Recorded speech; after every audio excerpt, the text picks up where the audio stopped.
The Westbridge Country Club had been my family's social headquarters for as long as I could remember.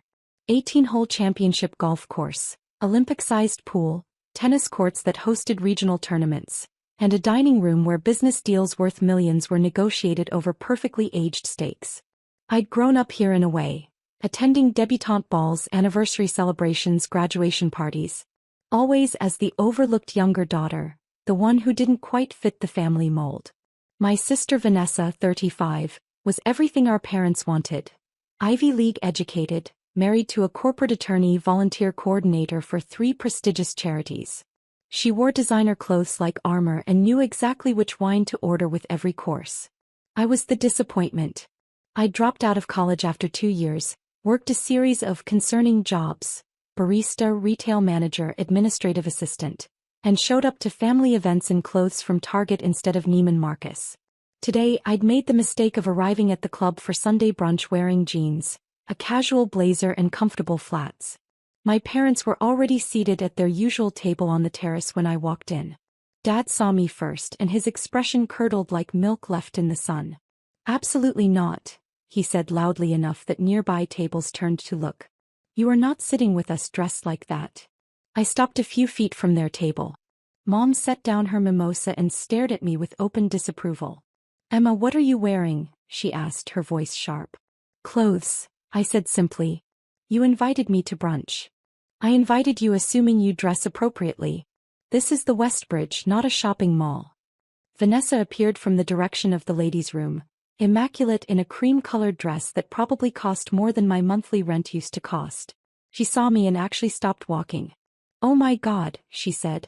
"Emma, are you serious right now?" "About what?" "About showing up here looking like that." She gestured at my entire existence. "This is a members-only club. There's a dress code." "I'm aware," I said calmly. Dad stood up, his face reddening. At 62, Richard Hartley was still an imposing figure. 6'2", silver hair, the kind of commanding presence that came from 40 years of running a successful commercial real estate firm. "This is embarrassing," he announced.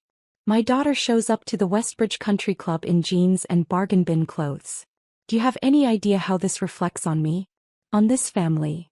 "I'm wearing a blazer," I pointed out. "A blazer from where?" "Walmart." "Actually, yes." Mom made a sound like she'd been physically wounded. "Emma Catherine Hartley, you will leave this club immediately and return when you're appropriately dressed. Or better yet, don't return at all."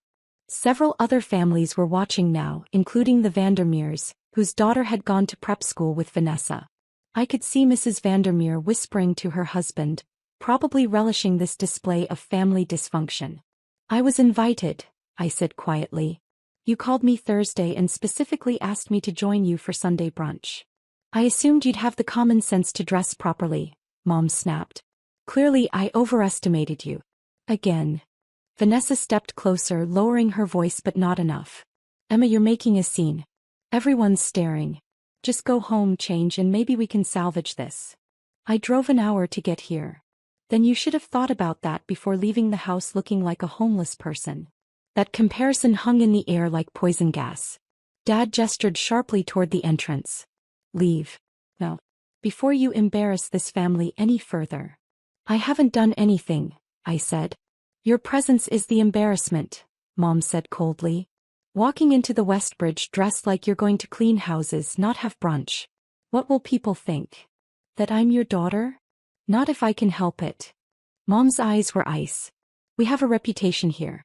Your father sits on the club's board. Vanessa is being considered for the social events committee. And you show up looking like this. It's disrespectful." I stood there, absorbing the familiar sting of their disapproval. This wasn't new. I'd been the family disappointment since I'd dropped out of Duke University 10 years ago, choosing to work instead of finish a degree in something I hated. They'd never asked why I left. Never wondered if I was okay. Just decided I was a failure and treated me accordingly. "I'll speak to the manager," Dad said, pulling out his phone. "Have you escorted out if necessary?" "Dad, that's not." "Do not argue with me." His voice carried across the terrace. "You've humiliated this family enough for one day." He walked toward the main building, presumably to find someone in charge. Mom and Vanessa returned to their table, deliberately turning their backs to me as if I'd already ceased to exist. I could have left. Probably should have. Instead, I followed Dad inside. The Westbridge Country Club's main building was all marble floors, crystal chandeliers, and oil paintings of founding members from 1923. Dad was already at the concierge desk demanding to speak with management. "There's a situation on the terrace," he was saying to a young woman in a crisp uniform. "My daughter arrived inappropriately dressed and I need her removed from the premises." The concierge looked uncomfortable. "Sir, if she's your guest." "She's not my guest anymore. I'm revoking that invitation. She needs to leave immediately." "Let me get the manager for you, Mr. Hartley." She disappeared through a door marked private, and Dad stood there radiating self-righteous anger. He didn't even look at me, just checked his Rolex and tapped his foot impatiently. A moment later, the concierge returned with someone I recognized. Patricia Odom, the club's general manager. Mid-40s, sharp-eyed, professional in a way that commanded respect. "Mr. Hartley," Patricia said with practiced courtesy. "How can I assist you?" Dad pointed at me. "That is my daughter. She arrived dressed completely inappropriately for this club. Jeans, cheap clothes, absolutely unacceptable. I want her removed from the property." Patricia looked at me, then back at Dad. "I see. And you're requesting we escort your daughter off the premises?" "Immediately. She's violating the dress code and embarrassing my family." "I'm on the board, Patricia. You know how important appearances are here." "Indeed."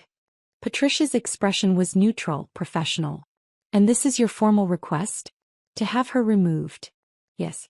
Get us the owner if you need authorization. I want this handled now." Mom and Vanessa had followed us inside, probably to watch my humiliation firsthand. Mom crossed her arms. "This is exactly why we stopped inviting you to family events, Emma. You have no sense of decorum." Vanessa added, "Honestly, it's like you try to embarrass us." Patricia held up one hand.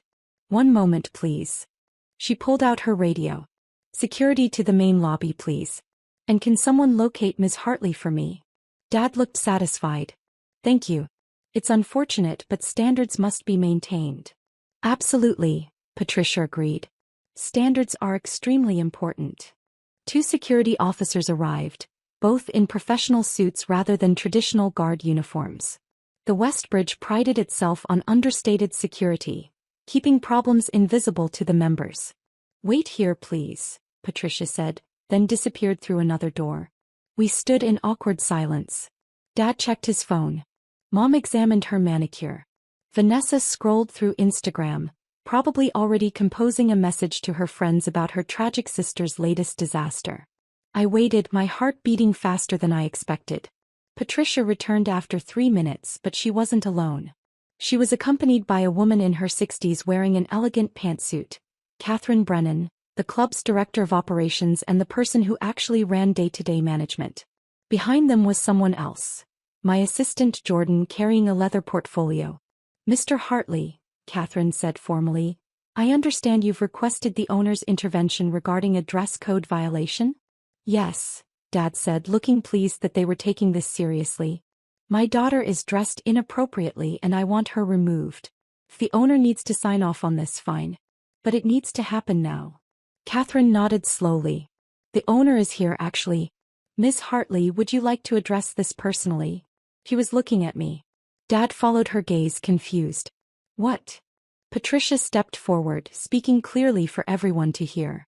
"Mr. Hartley, allow me to properly introduce Emma Hartley. She's the owner of the Westbridge Country Club. She purchased the property 8 months ago through Hartley Hospitality Group." The silence that followed was absolute. Dad's face went blank. "What?" "Your daughter," Catherine continued, "owns this club. She owns the property, the facilities, the membership contracts. Everything." Mom actually took a step backward like she'd been physically pushed. Vanessa's phone slipped from her hand and clattered on the marble floor. "That's impossible," Dad whispered. Jordan stepped forward with the portfolio, opening it to reveal documentation. The purchase was finalized on February 15 through a corporate acquisition. The previous ownership group was hemorrhaging money, mismanagement, outdated facilities, declining membership. Ms. Hartley acquired the property for $14.7 million and has invested an additional $8.2 million in renovations and operational improvements. He handed the papers to Dad, who stared at them like they were written in a foreign language. The new tennis courts? Jordan continued. Ms. Hartley's investment. The renovated dining room? Her capital. The expanded spa facilities that just opened last month? All part of her strategic modernization plan. Dad was reading the documents, his hands shaking slightly. Emma. This can't be real. It's real, I said quietly. I've owned the Westbridge for 8 months. I just haven't announced it publicly yet. But how? Mom's voice was barely audible. You work retail. You're a manager at some store. I worked retail 7 years ago, I corrected gently. Then I moved into hospitality management. Started consulting for struggling properties, helped them restructure and increase revenue. Built a reputation. Started buying properties myself. Small hotels first, then restaurants, then event venues. Patricia added, Ms. Hartley's company owns 14 properties across 3 states. The Westbridge is her largest acquisition to date. Vanessa found her voice, though it came out strangled. 14 properties? You own 14. 15 now, Jordan interjected.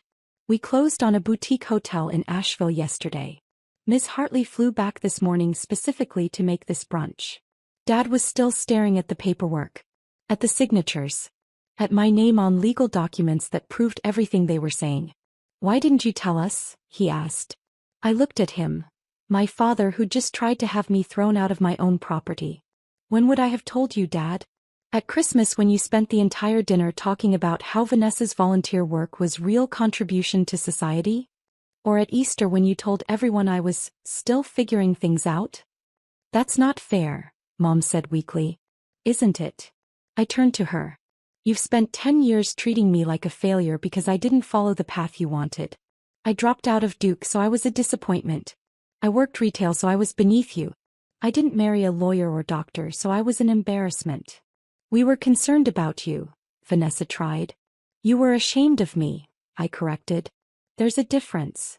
Catherine cleared her throat gently. Ms. Hartley, you mentioned wanting to review membership contracts today? Yes, I said, grateful for the transition. Can you pull up the Hartley family membership, please? She had a tablet ready, pulled up the account. Richard and Margaret Hartley, primary members since 1998. Vanessa Hartley Preston, associate member since 2015. What are the annual dues? I asked. $45,000 for primary membership, $12,000 for associate. I nodded. And the contract terms? Annual renewal with 90-day notice required for cancellation by either party. However, ownership reserves the right to terminate membership immediately for cause. Dad finally found his voice again. Emma, what are you doing? I looked at him. Mom. At Vanessa. At the family who just tried to have me physically removed from my own property because of my clothes. Patricia, I said calmly, can you explain what constitutes cause for membership termination? She pulled up the relevant section on her tablet. Clause 7.3. Membership may be terminated for conduct unbecoming, harassment of staff or other members, damage to club property, or any behavior deemed detrimental to the club's reputation and values. And who determines what qualifies? I asked, though I already knew. Club ownership has sole discretion. I let that hang in the air for a moment. Dad's face had gone from red to pale. Emma, surely you're not suggesting. You demanded I be removed from the property, I said quietly. You called me an embarrassment. You said my presence reflected poorly on the family reputation. You wanted security to escort me out. I didn't know that I owned the club. Would it have mattered if I was just a regular member? Or a guest of another member? Does the dress code only apply to people you deem unworthy? Mom stepped forward, her hands clasped. Emma, please. You're upset and you have every right to be. We made a mistake. A terrible mistake. But don't do anything rash. Rash. I repeated. Like trying to have your daughter thrown out of a country club? Vanessa was crying now, mascara starting to run. Emma, I'm sorry. We're all sorry. Please. I stood there, feeling the weight of 10 years of dismissal, mockery, and casual cruelty. Every time they'd introduced me as our other daughter, with that apologetic tone. Every family photo where they positioned me at the edge of the frame. Every holiday dinner where my accomplishments, whatever they might have been, were glossed over in seconds while Vanessa's volunteer work earned 20-minute discussions. Catherine, I said, what would happen to someone who tried to have the owner removed from the property? He didn't hesitate. Immediate termination of membership. Addition to the permanently banned list. Revocation of all club privileges. And if that person was a board member? Board positions are contingent on active membership. Loss of membership means automatic removal from the board. Dad made a sound like all the air had left his body. Emma, please. I've been on that board for 12 years. I'm up for board president next quarter. You can't. Can't. I looked at him. Interesting word choice from someone who just tried to have me escorted off my own property. The lobby had attracted a small crowd now. Other members, staff, people who'd heard the commotion. I could see phones out, people recording. This would be all over the club's social circles within hours. Jordan leaned close and whispered, Emma, we should probably handle this privately. He was right. This was escalating beyond what I'd intended. But the anger, the years of accumulated hurt, was hard to contain now. Here's what's going to happen, I said, my voice steady. Dad, your board position is suspended pending review. Mom, Vanessa, your memberships are suspended for 30 days. Emma, please, Mom started.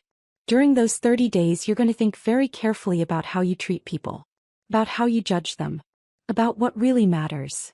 And if we don't? Dad asked bitterly. Then the suspensions become permanent. And you can explain to your friends why you're no longer welcome at the club you've been members of for 26 years. Vanessa sobbed harder. Mom looked like she might faint. Dad just stood there, his entire sense of identity crumbling in real time. I turned to Catherine. Please escort them out. They're currently suspended members and therefore not authorized to be on the property. Emma, you can't do this, Dad said, his voice breaking. This club is our life. Our social network. Our friends. Everything. Then maybe, I said softly, you should have treated your daughter like she mattered more than a dress code. Security moved forward, professional and courteous. Mr. Hartley, Mrs. Hartley, Miss Preston, please come with us. They were walked out through the main entrance. The same entrance I'd walked through 30 minutes earlier, expecting a simple family brunch. The lobby was silent except for the fountain in the corner. Patricia approached carefully. Miss Hartley, that was bold. Too bold. I didn't say that. She almost smiled. Though you've given the members something to talk about for the next year. I nodded, suddenly exhausted. Can you have my assistant send me the membership review files? I want to look at how we handle dress code complaints. Make sure we're being consistent and fair. Of course. And Patricia? Thank you for backing me up there. That couldn't have been comfortable. You're the owner, she said simply. And for what it's worth, you've been the best thing to happen to this club in years. The changes you've implemented, the investments you've made, the staff notices. The members notice even if they don't know who's behind it. I didn't stay for brunch. Instead, I went to my car and sat there for 20 minutes, hands shaking with delayed adrenaline. My phone started buzzing almost immediately. First text from Vanessa. Emma, please, we can talk about this, please don't do this to us. Then Mom, your father is devastated. Is this really how you want to treat your family? Then an email from Dad. I'm calling the family lawyer. You can't abuse your position like this. There are bylaws. I turned off my phone. Jordan appeared at my car window, tapping gently. I rolled it down. You okay? He asked. Not sure yet. That was the most uncomfortable thing I've ever witnessed in my professional career. And I once watched a CEO fire his entire board during a holiday party. I laughed despite myself. Was I wrong? Wrong? Oh, brutal? Absolutely. Deserved. He considered. Probably. But Emma, you need to think about the next steps. They're going to fight this. Your dad's not wrong about bylaws. There are procedures for membership disputes. I know. And if this goes public, which it will, you'll face scrutiny. Vindictive owner bans family over dress code. That's not a great headline. He was right. The emotional satisfaction of the moment was already fading, replaced by the practical reality of what I'd just done. Set up a meeting with our legal team, I said. Tomorrow morning. I want to make sure everything I did was by the book. Already scheduled for 9 a.m. And Jordan, pull together data on dress code enforcement at the club for the last 5 years.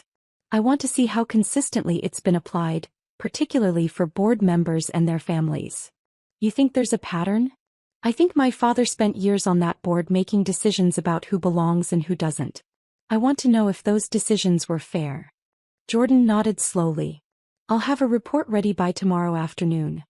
I drove to my actual home, not the modest apartment my family thought I lived in, but the renovated Victorian I'd bought 3 years ago in a historic neighborhood. 4 bedrooms, original hardwood floors, a garden I never had time to maintain properly. Inside, I poured a glass of wine and sat in my living room, looking at family photos I'd kept despite everything. Christmas pictures, vacation snapshots, birthday parties. Evidence of a family that had existed at least superficially.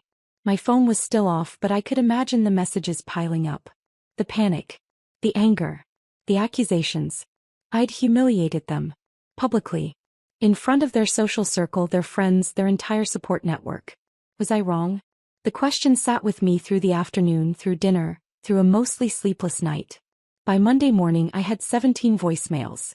I listened to them in chronological order while drinking coffee. Mom, Sunday 2 p.m. Emma, your father had to be taken to the hospital. His blood pressure spiked. The doctor says he's fine, but this stress, this is what you've done to him. Vanessa, Sunday 5 p.m. Do you have any idea what you've done? I'm being asked to step down from the charity board. They don't want the controversy. My husband is furious. You've ruined everything. Dad, Sunday 8 p.m. I spoke with Harold Wellington. He's the club's longest-serving board member. He says what you did violates multiple bylaws and member protections. We're filing a formal complaint. This isn't over. More messages. Family friends asking what happened. Distant cousins I barely knew suddenly concerned about family harmony. Even Aunt Rachel, who I actually liked, leaving a gentle message suggesting I reconsider. At 9 a.m. I met with my legal team. 3 lawyers who specialized in hospitality, property law, and corporate governance. Tell me the truth, I said after explaining the situation. Did I overstep? Sarah Chin, my primary counsel, reviewed the documents. Legally, no. The ownership clause gives you broad discretion on membership termination. Your father's attempt to have you removed could reasonably be interpreted as conduct unbecoming or behavior detrimental to club reputation. But I could hear the but coming. But suspending a long-term board member without following the established review process could be challenged. The club's bylaws specify that board members are entitled to a formal hearing before disciplinary action. So I jumped the gun. You acted within your authority as owner, but you bypassed internal procedures. If they lawyer up, which it sounds like they're doing, you'll be tied up in disputes for months. I rubbed my temples. What are my options? Marcus, the corporate governance specialist, leaned forward. Option 1. Stand your ground. Fight every challenge. Win on technicalities. Probably succeed, but damage relationships beyond repair and generate negative publicity. Option 2. Reinstate the memberships with conditions. Require a formal apology. Implement a family code of conduct. Maintain your authority while allowing some reconciliation path. Option 3. Sarah asked. Sell the club. Walk away. You've already increased its value significantly. Take your profit and let someone else deal with the family drama. That option sat heavy in the room. I don't want to sell, I said finally. I bought the Westbridge because it had potential. And because I hesitated. Because some part of me wanted to prove I could succeed in their world. On my terms. Sarah nodded. Then we go with option 2. But we do it strategically. Not because you were wrong, but because you're choosing to extend grace they didn't offer you. I called Dad that afternoon. He answered on the first ring. Emma. I've reviewed the situation with my legal team, I said, keeping my voice professional.